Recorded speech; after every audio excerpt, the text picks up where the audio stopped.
Hey guys, welcome back to Jesse Invests. My name is Jesse, and here on this channel we go through investments and also personal finance tips.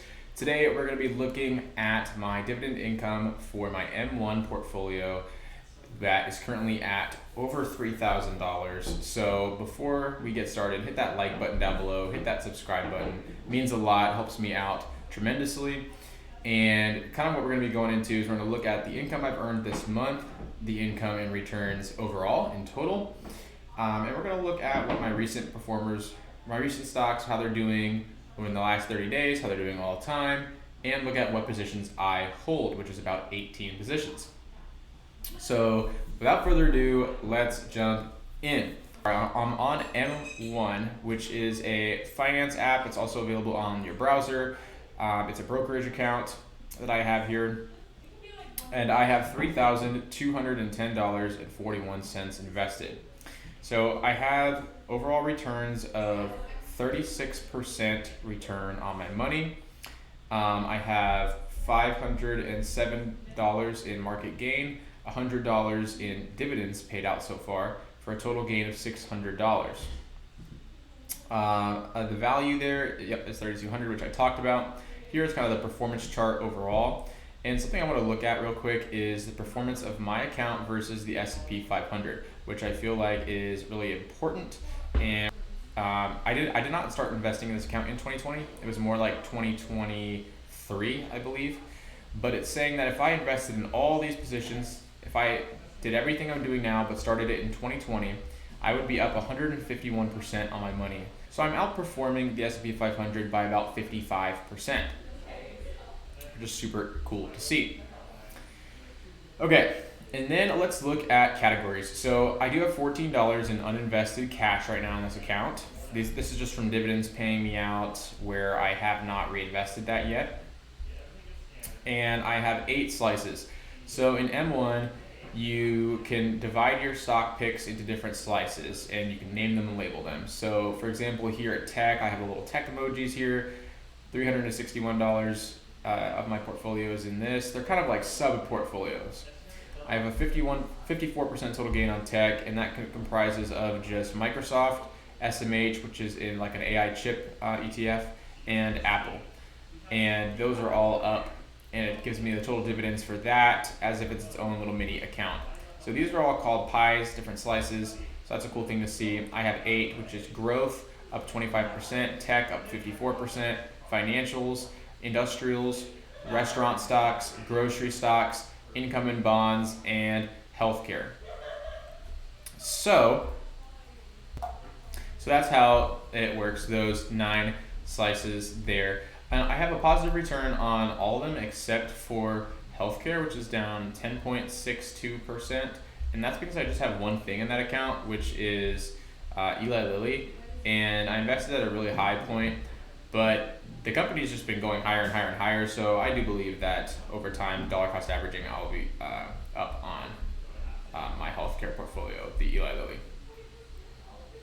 Okay, so those are my categories. Now I want to look at the heat map. So if we go to, I have this new thing that I've started doing called the stock investment heat map, which is a spreadsheet which shows me, if you see here, it's calculating how all of my stocks in this portfolio have performed in the last month.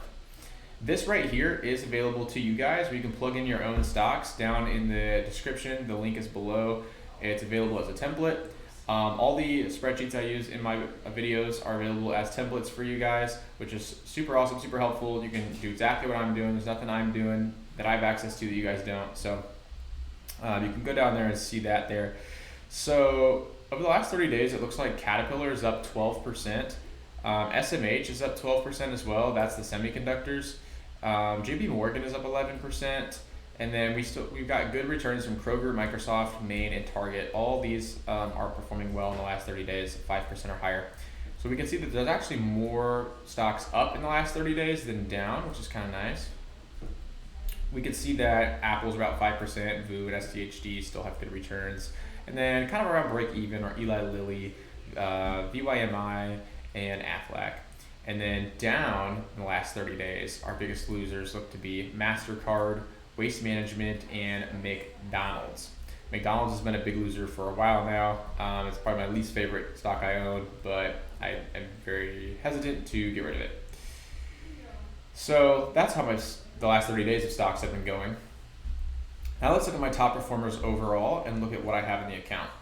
So I have 18 positions, and my top performers of all time are JP Morgan, almost doubled my money on, up 90%, Kroger up 55%, and Texas Roadhouse up 45%. Honorable mentions are SMH and MasterCard. The biggest losers of all time, I have two, which are Target down 16% and Eli Lilly down about 10%. And so those are all my positions: JP Morgan, Kroger, Texas Roadhouse, SMH, MasterCard, Costco, Microsoft, Caterpillar, Apple, VYMI, Aflac, VU, which is the S&P 500, SCHD, Maine, Waste Management, McDonald's, Eli Lilly, and Target. And then we're keeping it at a fast pace here, guys. We're jumping next to dividends. We're going to look at my dividends for the month of June, which is what we're all here for, to see how much dividends I made in June, how that compares to how much I usually make, things like that. So, how much money does this $3,000 portfolio make me per month? Let's check that out. So over here I have a monthly dividend income sheet. Again, this is one that's available to you guys. So the June portfolio changes, there were no big changes made in June. No dramatic changes to dividends payouts either. I deposited in June, I believe it was just $20. Let's take a look at activity type, deposits and withdrawals only. June.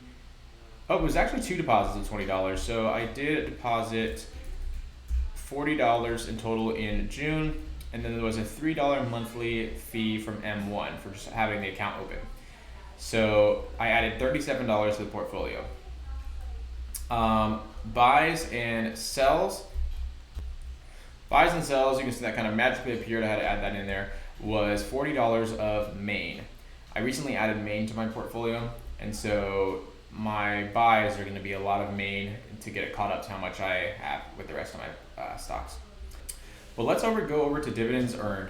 This is pretty chock full this month, guys, and I'm really excited about this. $12 is on the higher side for one single month in my portfolio with the size that it is, so that's really exciting. We can see here that I earned 48 cents from Aflac on June 2nd with a previous dividend of 33 cents. This was an increase by 45%. I got paid 80 cents from Target, which was a 14% increase. Kroger gave me a 47-cent paycheck, which is the same amount they gave me last time. Eli Lilly gave me 15 cents on the 10th, which is also the same amount of money they gave me last time. Microsoft paid me 22 cents on June 12th, so that was a 10% increase. Main Street Capital paid a special dividend, so an extra dividend outside of their usual routine of 17 cents on the 13th, which is super nice. McDonald's paid me 73 cents on June 16th, which was a 7% increase. Waste Management paid me a dividend 23% higher than last time, which was a 48-cent dividend on the 20th. VYMI paid me $2.06 on the 24th, so this is a nice dividend. We're in the dollars now here. That was an increase of 79%. Last time they paid me was $1, now it's $2. That's really good to see. And Main Street Capital paid me 20 cents on their regular dividend schedule, which was an increase of 18% from the special dividend. And then probably the biggest dividend I've got in one payment from this portfolio so far yet to date, which was $6.19 from SCHD on June 30th, which was a 5% increase from last time. So all these companies paid me, that was about 12 payments, and they paid me a total of $11.95. That's a $1.62 increase from last time, an 18% increase from the last time all these companies paid me. So that is super cool. And if we go to my M1 dividend income, we can see I plugged in $11.95 right here. So this is the biggest month I've had all year so far for this portfolio. January 48 cents, $1 in February, $11 in March, almost as much as this time, and then $1 all the other months. So usually I get about $1 in this portfolio per month, except for this month it was 12. So right now we're averaging $4 a month, almost $5 a month in dividend income. which for a total of $27.61 so far. So because we're only in month 6, we are still on pace to beat the total of last year, which is 56. And yeah, I'm excited about that and seeing this average monthly dividend increase. So obviously at $5 a month right now, that's not a whole lot of money. That is like equivalent to covering the payments of a Spotify student subscription, for example. But this is going to compound over time. We can see that the average monthly has increased the last 3 years since I started this portfolio. $1 a month became almost $5 a month, and then we're just getting started. This is probably going to end up closer to $10 a month, I'd say, by the end of the year. So it's going. But overall, just do remember that this is a small portfolio, and I'm just getting started. So I hope to increase soon. But right now, I'm really excited to watch this grow and make little videos about it. It's a whole lot of fun. So yeah, that's where we're at with the dividend income. Now let's go ahead, lastly but not least, take a look at the visualizer. So we can see here that as of July 1st, so from June 1st to July 1st, in the month of June, this is how the needle moved in my portfolios, almost flat in all of them. We can see that the blue line is the portfolio I've been talking about in this video, which is the M1 dividends portfolio. You can see that it is on the rise. It's slightly beat out the S&P 500 this month. Bitcoin is still way up here. Bitcoin has been growing quicker than those portfolios. Gold is falling a little bit. So gold was above my dividend portfolio. Now it's underneath, and the S&P 500 is kind of beating gold in the last month. We can see my Roth IRA retirement account is way underneath all of these. My Roth IRA, I recently restructured, and it should start to increase at a better rate soon. But for now, it's going to take a lot of effort from the Roth IRA to match what we're doing in this portfolio and the S&P 500 is doing. So that's where we're at overall. So for percentage-wise, my Roth IRA retirement account has 19% all-time gains. M1 has 32%. The S&P is at 30%. Bitcoin is at 37%, and gold's at 30%. So they're all really around 30%, with Bitcoin in the lead by almost 10% at 40%, and Roth IRA falling behind by 10%. It has about 20% increase versus 30% increase in my other portfolios. So that's where we're at with that, guys. I just wanted to thank you guys last but not least, just before we end this video. I really appreciate the time watching the video. If you made it to the end, I appreciate it so much. Leave a comment saying you got to the end. That'd be cool. And yeah, I just appreciate all the love. The channel's been growing at a really good rate. I'm really excited about that. We're about to hit 500 subscribers. And I feel like I think I've been making videos for about 1 year almost. So to go from 0 to 500 in 1 year, I think is a pretty good rate. I'm really excited to pass 1,000 next. That's my big goal.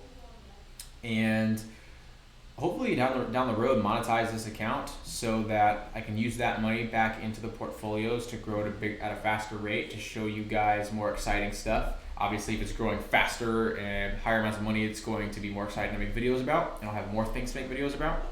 So that's a goal there, because I'm really passionate about this. But yeah, let me know your feedback. Let me know if you what you guys invest in, and if you like my picks, don't like my picks. Yeah, just kind of sharing what that looks like for me and what I've chosen to invest in. So yeah, hit the like button down below, hit the sub button, and see you guys on the next video.